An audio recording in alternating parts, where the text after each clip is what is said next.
Hello friends, ಇವತ್ತಿನ ವಿಡಿಯೋದಲ್ಲಿ ನಾವು ಉದ್ದಿನಬೇಳೆ ಹಪ್ಪಳ ಯಾವ ರೀತಿ ಮಾಡೋದು ಅಂತ ನೋಡೋಣ. ಇಲ್ಲಿ ಪಾಪಡ್ ಮಸಾಲವನ್ನು ತಗೊಂಡು ಅದರಲ್ಲಿ 1.5 ಚಮಚದಷ್ಟೇ ನಾನು ಯೂಸ್ ಮಾಡ್ಕೊತಿದ್ದೇನೆ ಫ್ರೆಂಡ್ಸ್. ಯಾಕೆಂದರೆ ಇದು ಅರ್ಧ ಕೆಜಿ ಉದ್ದಿನಬೇಳೆ ಹಿಟ್ಟಿಗೆ 1.5 ಚಮಚದಷ್ಟು ಅಷ್ಟೇ ಸಾಕು ಪಾಪಡ್ ಮಸಾಲ. ಈಗ ಇದನ್ನು ನಾವು ಒಂದು ಸ್ವಲ್ಪ ಕುದಿಯುವ ನೀರಲ್ಲಿ ಕಲಸಿಡಬೇಕು ಫ್ರೆಂಡ್ಸ್. ಯಾಕಂದರೆ ಇದು ತಣ್ಣಗಿರುವ ನೀರಿನಲ್ಲಿ ಈ ಪಾಪಡ್ ಮಸಾಲವನ್ನು ಕರಗಿಸೋದಕ್ಕೆ ಆಗೋದಿಲ್ಲ. ಅದಕ್ಕೋಸ್ಕರ ಇದನ್ನು ಬಿಸಿ ನೀರಲ್ಲಿ ನಾವೀಗ ಕರಗಿಸ್ಕೊತಿದ್ದೇನೆ. ಇದರಲ್ಲಿ ಇಂಗು, ಕಾಳುಮೆಣಸು, ಉಪ್ಪು ಎಲ್ಲವೂ ಇದರಲ್ಲಿ ಇರುವುದರಿಂದ ನಾವು ಎಕ್ಸ್ಟ್ರಾ ಏನು ಇಲ್ಲಿ ಸೇರಿಸ್ಕೊಳ್ಳುವಂಥ ಅಗತ್ಯ ಇರುವುದಿಲ್ಲ ಫ್ರೆಂಡ್ಸ್. ಇದು ಎಲ್ಲ ಕಿರಾಣಿ ಸ್ಟೋರ್ಗಳಲ್ಲೂ ಸಿಗುತ್ತೆ.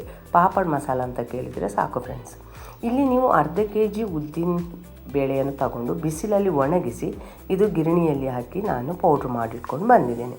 ಇದು ಆವಾಗಲೇ ರೆಡಿ ಮಾಡಿಟ್ಟಿರುವಂತಹ ಒಂದು ಮಸಾಲ ಪಾಪಡ್ ನೀರಿದು ತಣ್ಣಗಾಗಿದೆ ಫ್ರೆಂಡ್ಸ್.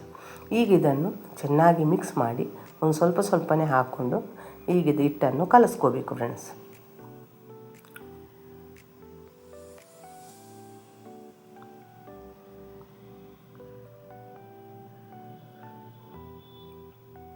ಆದರೆ ಇಲ್ಲಿ ಹಿಟ್ಟನ್ನು ಮಾತ್ರ ಗಟ್ಟಿಯಾಗಿ ಕಲಿಸ್ಕೋಬೇಕು ಫ್ರೆಂಡ್ಸ್. ಈ ಗಟ್ಟಿಯಾಗಿ ಕಲಸಿದಂಥ ಹಿಟ್ಟನ್ನು ನೀವು ಒಂದೊಂದು ಸಲ ನೀವು ಓವರ್ನೈಟ್ ಬೇಕಂದ್ರೆ ಇಡ್ಬೋದು. ನಾನು ಮಾತ್ರ ಇಲ್ಲಿ 3 ತಾಸಷ್ಟೇ ಇದನ್ನು ಮುಚ್ಚಳ ಮುಚ್ಚಿ ಇಡ್ತಿದ್ದೇನೆ ಫ್ರೆಂಡ್ಸ್.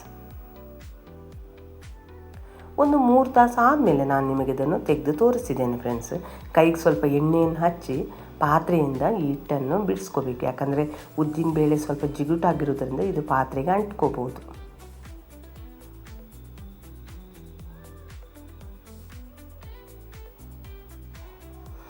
ಈಗ ಇದನ್ನು ನಾವು ಯಾವ ರೀತಿ ನಾದಿ ಮೆತ್ತಗೆ ಮಾಡ್ಕೋಬೇಕಂತ ನಾನು ನಿಮಗೆ ಮುಂದಿನ ವಿಡಿಯೋದಲ್ಲಿ ತೋರಿಸಿರ್ತೀನಿ ಫ್ರೆಂಡ್ಸ್.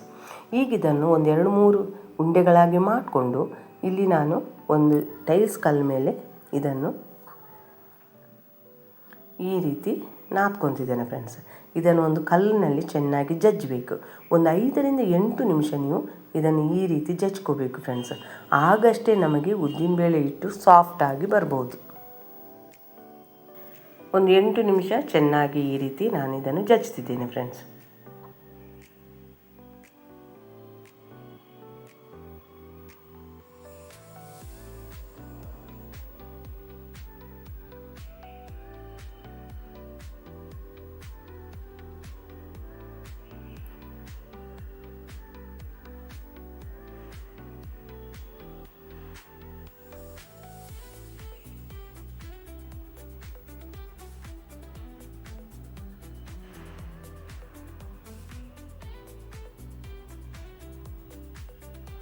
ಈಗ ಚಪಾತಿ ಹಿಟ್ಟಿನ ಹದಕ್ಕೆ ಹಿಟ್ಟು ರೆಡಿಯಾಗಿದೆ, ಇಷ್ಟು ಸಾಫ್ಟಾಗಿ.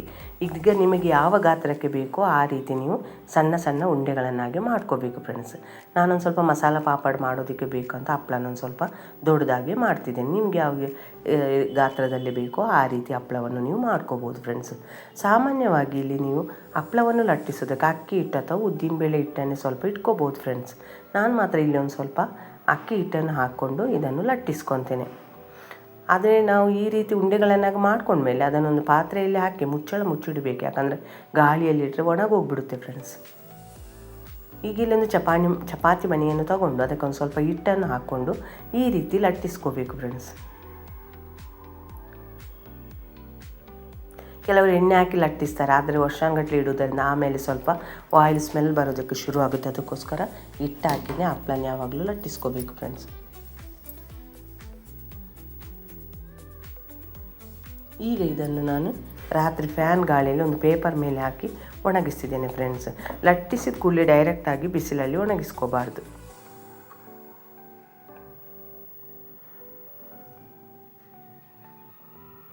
ಇದು ಓವರ್ನೈಟ್ ನೆರಳಲ್ಲಿ ಫ್ಯಾನ್ ಗಾಳಿಯಲ್ಲಿ ಒಣಗಿಸಿದ ಮೇಲೆ ನೆಕ್ಸ್ಟ್ ಡೇ ಮುಂಜಾನೆ ಬಿಸಿಲಿಗೆ ಹಾಕಿ ಒಂದು 20 ನಿಮಿಷ ಇದನ್ನು ಒಣಗಿಸ್ತಿದ್ದೇನೆ ಫ್ರೆಂಡ್ಸ್.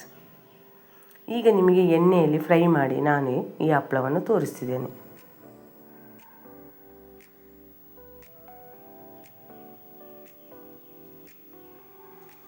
ನೋಡಿದ್ರಲ್ಲ ಫ್ರೆಂಡ್ಸ್, ಯಾವ ರೀತಿ ಹಪ್ಪಳ ಎಣ್ಣೆಯಲ್ಲಿ ಫ್ರೈ ಮಾಡ್ತಿದ್ದೇನಂತ. ಒಂದು ಅರ್ಧ ಕೆಜಿ ಹಪ್ಪಳ ಉದ್ದಿನಬೇಳೆ ಹಿಟ್ಟಲ್ಲಿ ಒಂದು 50 ಹಪ್ಪಳವನ್ನು ಮಾಡ್ಕೋಬೋದು ಫ್ರೆಂಡ್ಸ್. ಈ ವಿಡಿಯೋ ಇಷ್ಟ ಆದರೆ ಲೈಕ್ ಮಾಡಿ, ಶೇರ್ ಮಾಡಿ, ಆದಷ್ಟು ನಮ್ಮ ಚಾನಲ್ಗೆ ಸಪೋರ್ಟ್ ಮಾಡಿ ಫ್ರೆಂಡ್ಸ್. ಈ ವಿಡಿಯೋವನ್ನು ನೀವು ನೋಡಿದ್ದಕ್ಕೆ ನಿಮಗೆ ತುಂಬ ಧನ್ಯವಾದಗಳು ಫ್ರೆಂಡ್ಸ್.